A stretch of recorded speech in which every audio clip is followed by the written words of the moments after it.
Partindo para essa terceira parte da segunda fase dessa série, Fake News ou Good News, a grande pergunta dessa noite é: o que nós devemos crer?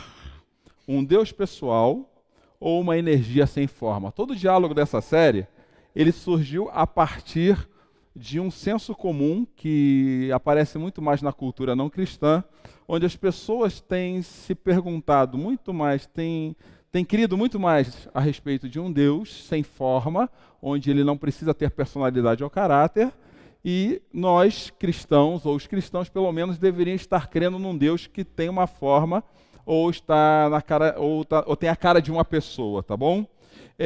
Sendo assim, hoje a nossa discussão é a respeito desse tema, o nosso bate-papo é a respeito desse tema. Há muito tempo, o significado da vida, ele é discutido e pensado. Isso aí remonta os idos da filosofia clássica. E havia um filósofo chamado Aristóteles, que viveu em 384 a.C., que ele já começa a falar que a gente tem que começar a olhar para as coisas como elas acontecem. Dentro dessa temática, começam a surgir diversas teorias a respeito de quem é Deus e qual é o papel dele na vida do ser humano. A filosofia clássica, para quem não conhece, ela é a base do nosso conhecimento. Ela praticamente é o alicerce de tudo aquilo que a gente conhece hoje. E aí começam a surgir algumas teorias, como, por exemplo, o próprio Aristóteles, ele cria um conceito de ato e potência. O que é ato e potência? Um exemplo muito simples. Pense numa semente de uma árvore, ok? Hoje eu estava falando lá do grão de mostarda nas parábolas de Jesus. Pense na semente de uma árvore. A semente, ela é a potência.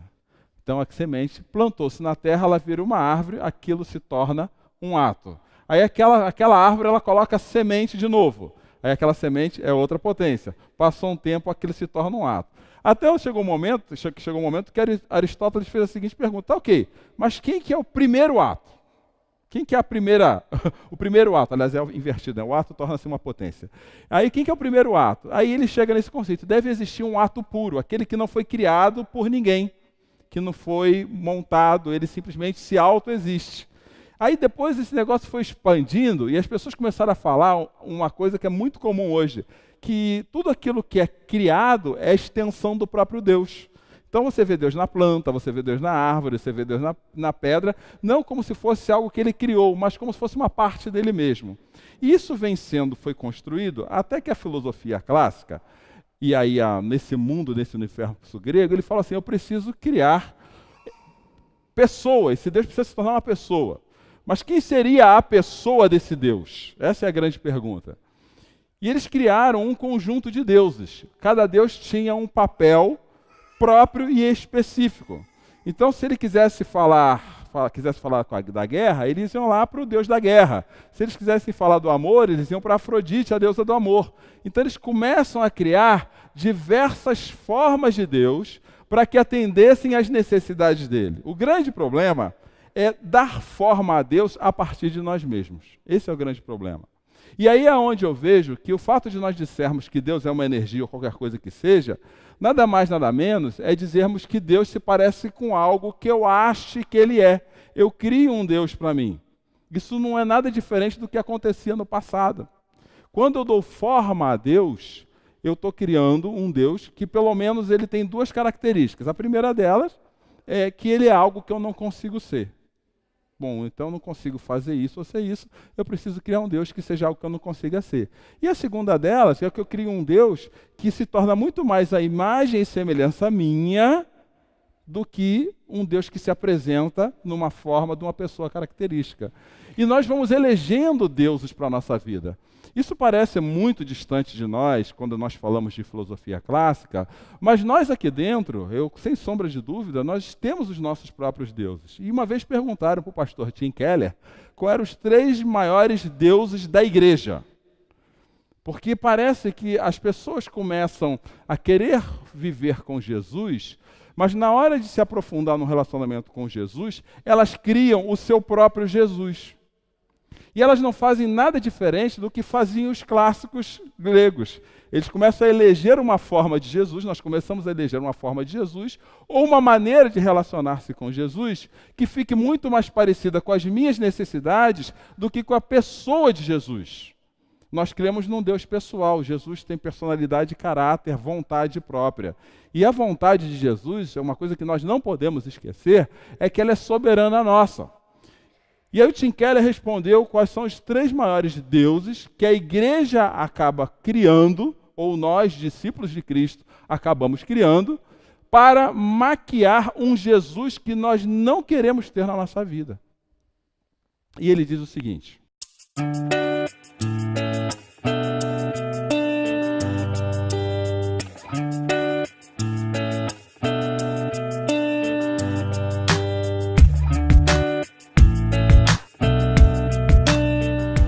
I can think of 3 idols that are very common in the American church.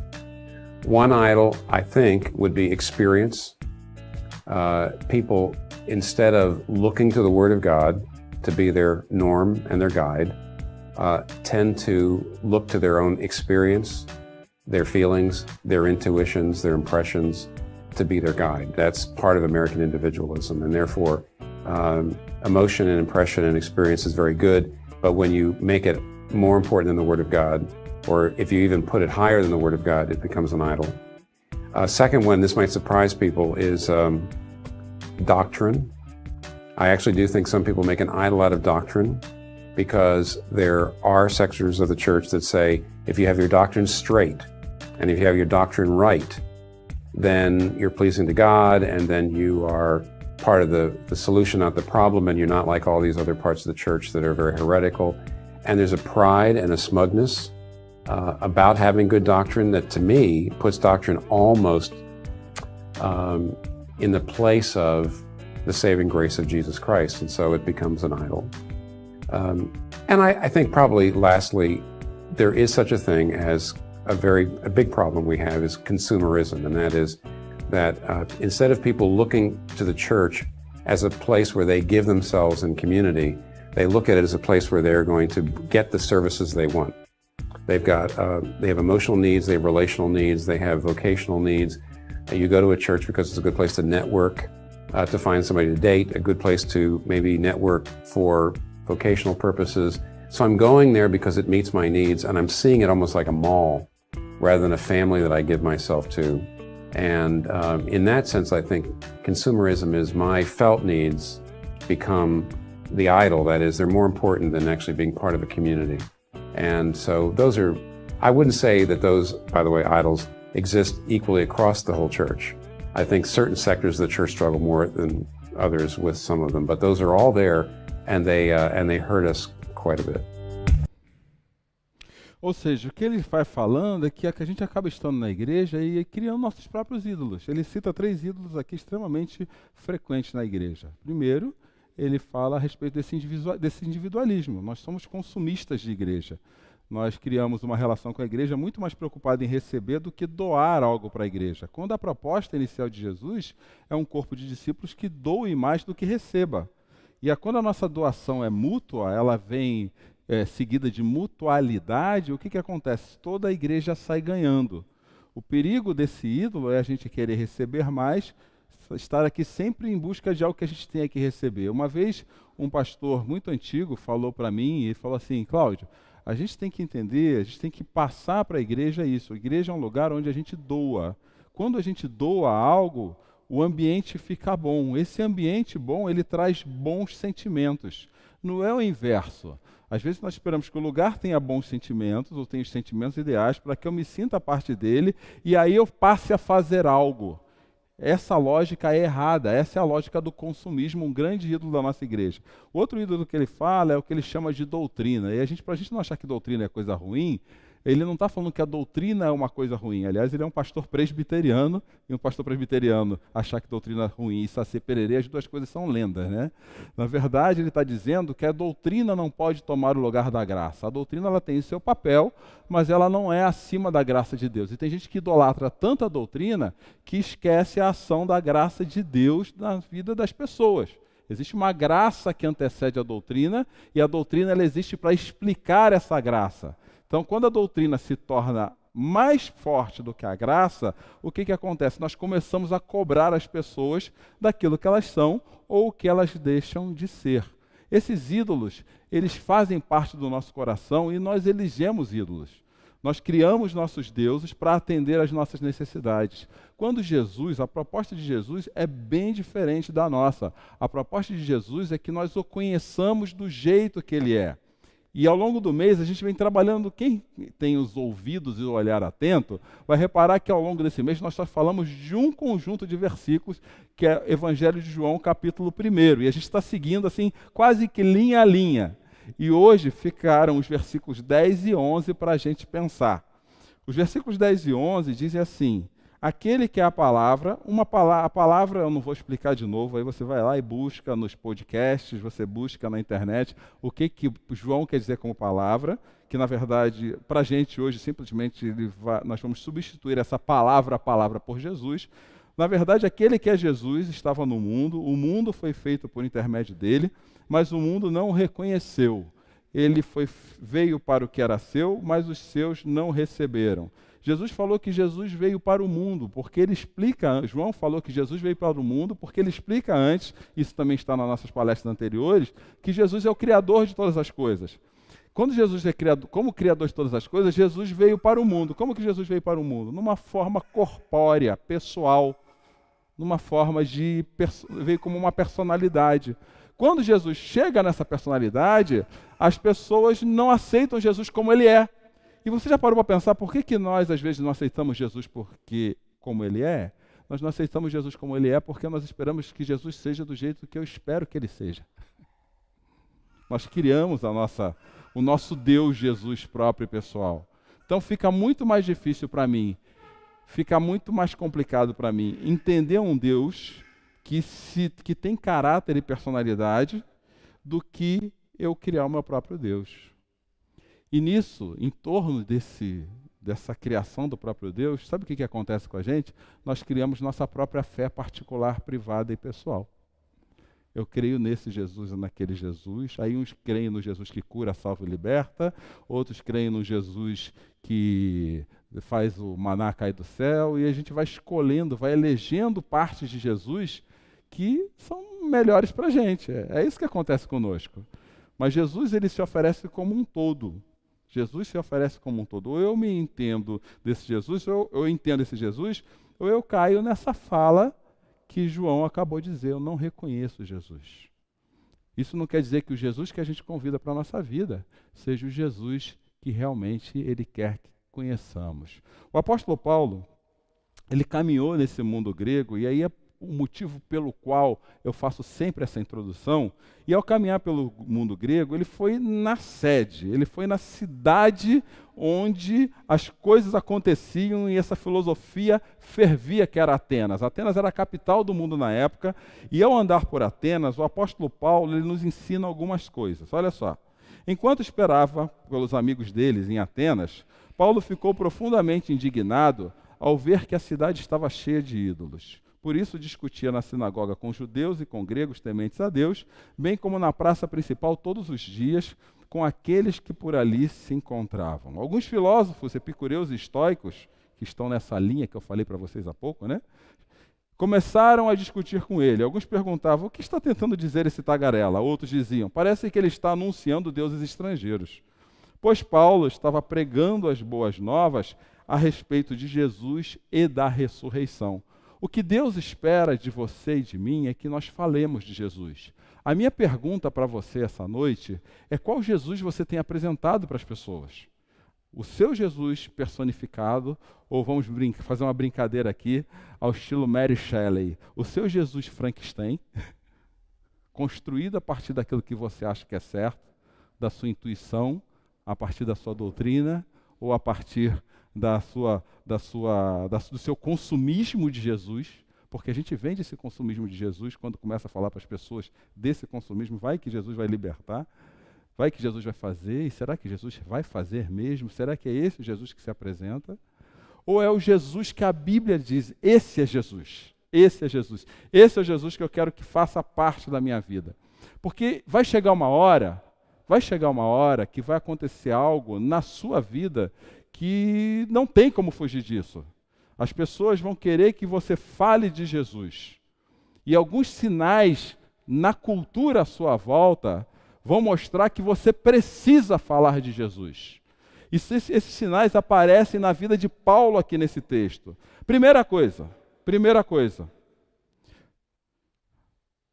Quais foram as motivações para Paulo falar de Jesus?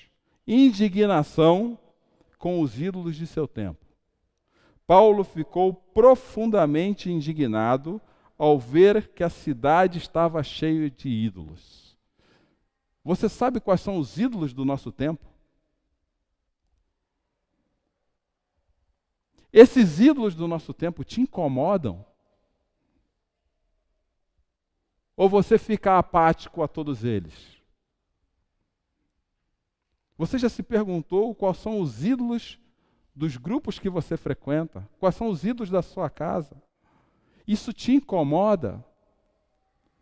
Porque nós temos um mau hábito de nos acostumarmos com o sagrado de uma forma tão comum que o sagrado ele vira carne de vaca, desculpa o termo. Algo tão comum, não me incomoda mais ver os ídolos dentro da minha casa, na vida das pessoas. Quais são os ídolos da sua casa? Além de ficar indignado, Paulo, ele dialoga com a cultura do seu tempo. Por isso, discutia nas sinagogas com judeus e gregos tementes a Deus, bem como na praça principal, todos os dias com aqueles que por ali se encontravam. Quando você cruza com pessoas que contestam a sua fé, você dialoga com elas ou fica calado? Porque a gente começa a ver e ouvir algumas coisas que vão ficando normais aos nossos ouvidos. Além de não nos incomodarem mais, nós não falamos mais delas. Eu fiquei feliz de ver assim o ânimo da Susan hoje, que foi ontem uma conferência jovem do CTPI na Chácara Primavera, onde pastores jovens falavam para discípulos jovens a respeito de como ser discípulos urbanos, onde eles foram questionados a respeito do papel deles na sociedade como discípulos. E nós não falamos mais disso. Nós estamos tão presos pelos nossos consumismos, nós estamos tão arraigados nas nossas ideologias, nós construímos um Frankenstein de Jesus, tão que nós cremos tanto neles, que nós não dialogamos mais, nós deixamos passar assuntos dentro da nossa casa, nós deixamos passar assuntos que nós deveríamos ter voz.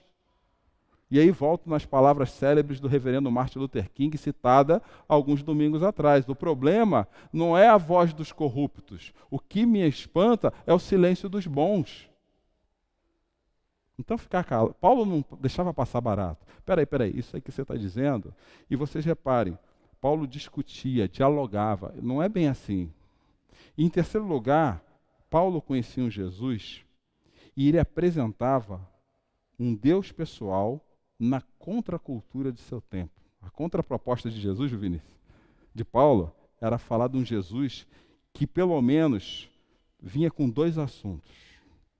Paulo estava pregando, em primeiro lugar, o quê? As boas novas, o Evangelho. E ele falava de outro assunto, ressurreição. Paulo falava do Evangelho e falava da eternidade. E nós ficamos tão preocupados com Jesus preso às nossas ideologias pessoais, nós ficamos tão preocupados com Jesus preso ao nosso consumismo de igreja, nós ficamos tão preocupados com Jesus preso ao que achamos que é certo e errado na igreja, que nós deixamos de ficar indignados com nossos ídolos, nós não dialogamos mais com a cultura e não apresentamos o Jesus certo.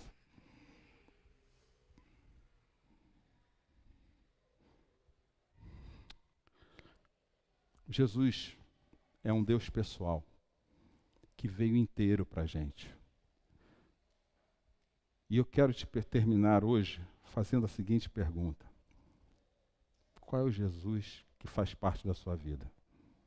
Eu quero fazer essa pergunta num texto que para mim é um dos textos mais lindos da Bíblia. Convidado por um fariseu para jantar, Jesus foi à casa dele e reclinou-se à mesa. Ao saber que Jesus estava comendo na casa do fariseu, certa mulher daquela cidade, uma pecadora, trouxe um frasco de alabastro com perfume e se colocou atrás de Jesus a seus pés chorando. Chorando, começou a molhar-lhes os pés com suas lágrimas. Depois os enxugou com seus cabelos, beijou-os e os ungiu com perfume. Ao ver isso, o fariseu que o havia convidado disse a si mesmo: se esse homem fosse profeta, saberia quem nele está tocando e que tipo de mulher ela é, uma pecadora. Respondendo Jesus, disse o seguinte: Simão, tenho algo a lhe dizer. Dize, mestre. E disse ele: dois homens deviam a certo credor. Um lhe devia 500 denários e o outro 50. Nenhum dos dois tinha com que lhe pagar, por isso perdoou a dívida de ambos. Qual deles o amará mais? Simão respondeu: suponho que aquele a quem foi perdoada a dívida maior.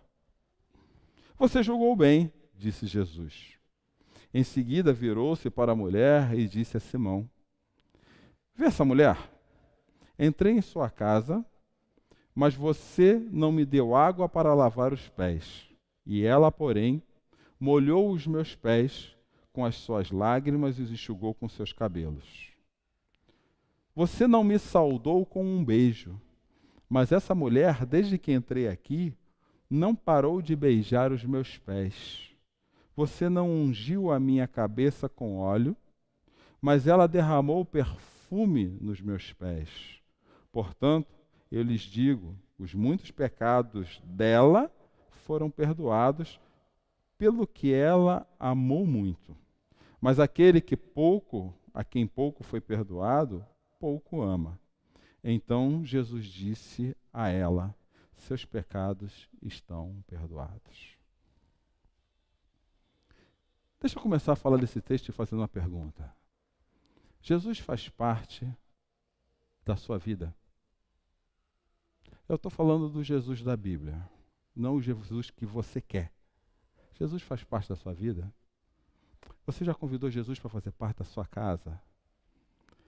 Porque na cultura de Jesus, convidar alguém para comer junto era um ato de profunda intimidade. Só os amigos íntimos comiam na mesa das casas. E aquele fariseu convida Jesus para comer à mesa. Você já convidou Jesus para comer à sua mesa? Porque a minha pergunta é qual o seu nível de intimidade com Jesus?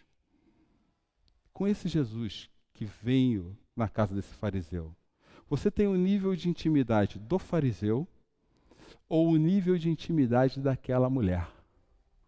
Porque tem muita gente que convidou Jesus a fazer parte da sua casa, mas nunca convidou Jesus a fazer parte realmente do seu coração.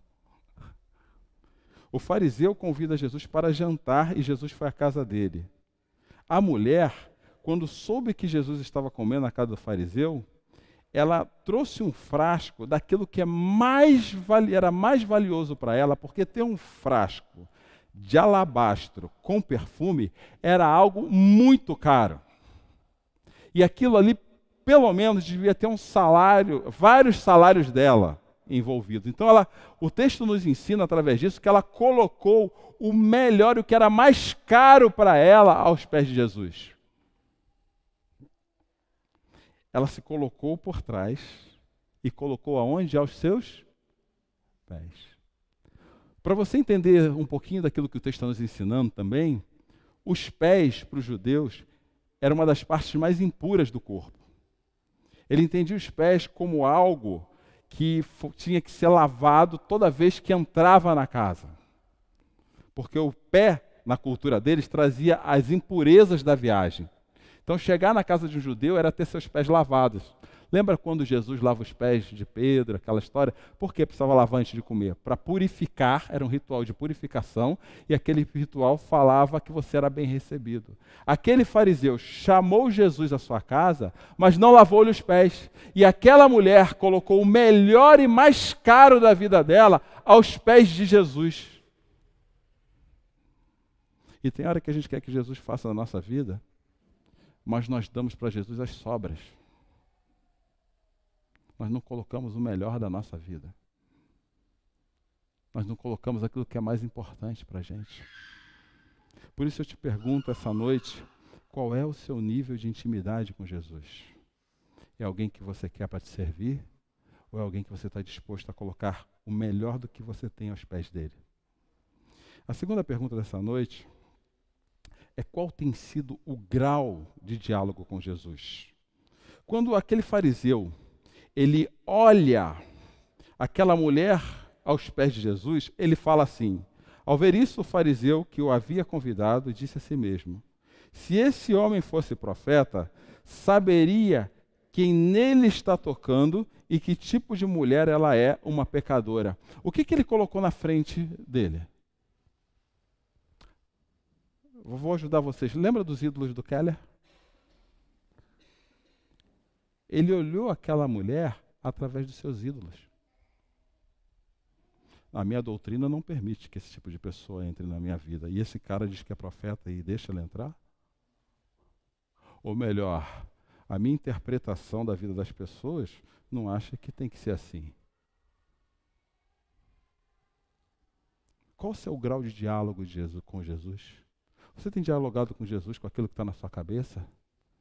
A mulher, quando chegou atrás de Jesus, ela fez assim, chorando, começou a molhar-lhe os pés com as suas lágrimas, depois os enxugou com seus cabelos, pegou os pés de Jesus, sendo os lugares mais impuros do corpo do ser humano, e beijou-lhe os pés. E derramou aquele perfume caro. O que Jesus está nos ensinando, meus amigos, é o seguinte: nós temos que querer tratar com Jesus através dos nossos ídolos.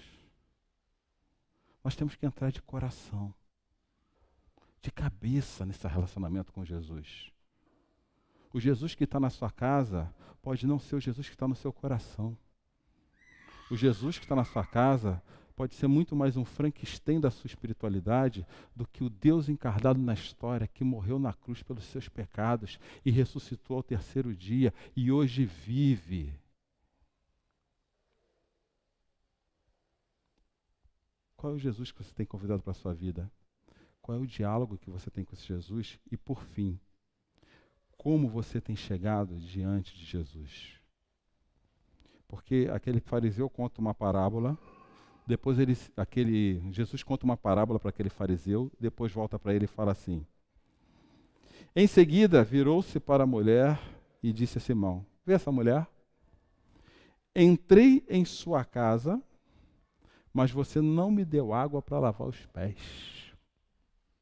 Tem gente que quer Jesus na casa, mas até hoje não deu água para lavar os pés dele. Não, Jesus só entra na minha vida até aqui. Só me interessa Jesus até essa área da minha vida. Tem gente que tem Jesus na sua casa e nunca se deitou aos pés de Jesus. E ele fala: essa mulher molhou os seus pés com as minhas lágrimas, com as suas lágrimas, e as enxugou com seu cabelo. Provavelmente essa mulher era uma prostituta, porque para andar de cabelo solto na época de Jesus tinha que ser prostituta. Todas as mulheres andavam de cabelo preso ou com um véu. Quando João fala que aquela mulher chorou aos pés de Jesus e lavou e enxugou com seus cabelos, sabe o que João está informando para a gente? Que aos pés de Jesus ela colocou seus pecados. E a gente trata com Jesus de uma forma tão lógica por trás dos nossos ídolos, que a gente esqueceu esse negócio de colocar os pecados aos pés de Jesus. Ou a gente aprende a se derramar aos pés de Jesus, ou então o nosso relacionamento com Jesus vai ser sempre através dos nossos ídolos. Seja ele o consumo, seja ele a nossa doutrina, ou seja ele as nossas percepções, intuições e emoções. Aí Jesus continua falando assim com o fariseu: você não me saudou com um beijo. Algo que era comum. No Oriente, inclusive, homens se beijam. Pode ser estranho para a gente, mas não é. Homens se beijam, é legal. Eu beijo meu pai, eu beijo amigos, eu beijo Bira toda hora, né, Bira? Eu beijo, eu gosto de beijar. Isso é legal. Essa frescura de não pode beijar. Para com isso.